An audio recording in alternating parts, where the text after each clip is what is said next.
Hi everyone, I'm just going to show you the best ways to utilize my Stat Lab and all the different types of tools that you have access to. So if I open up the homework tab, and you will see if you click on this and go to all assignments, it'll show you everything. I've just clicked on homework. My recommendation would be when you come in to link to all assignments, because then it will show you everything. But for now we'll just look at the homework. Here, what I've done is completed all the different homeworks. So I'm just going to open up chapter 4, and there's different homework videos for each of the different chapters. So those are linked in each of the respective modules. But I just wanted to point out, for all of the homework assignments, there are features related to help.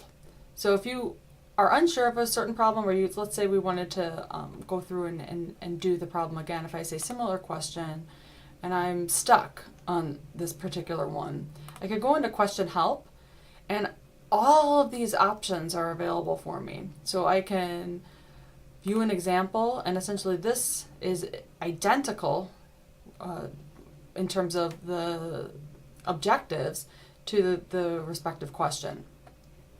And if I continue, it's going to say the number 0 is a valid number. Number this, it goes through each and every aspect of the problem.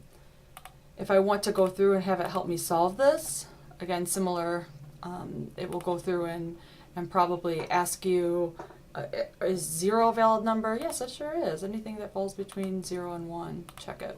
And so this will help me solve this, helps you go through and actually solve the problem so that you can gain credit and move on to the next one. So I just wanted to give you essentially some tips on all the different resources that you have available to you. We also have your textbook, and this will essentially link directly to the page in the textbook that is related to the particular problem that you're working on. So here it gives you takes you right to the introduction to probabilities and talks a little bit about all the different principles related to the aspects of probability.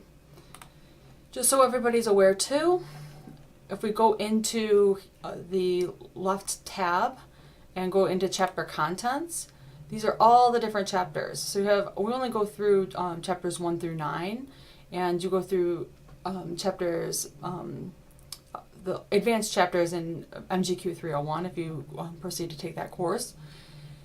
But clicking on this, essentially what that will do, if I wanted to just go ahead and open up chapter 1, you view the multimedia e-text. You may have to update your browser and enable cookies, and this will play the text for you.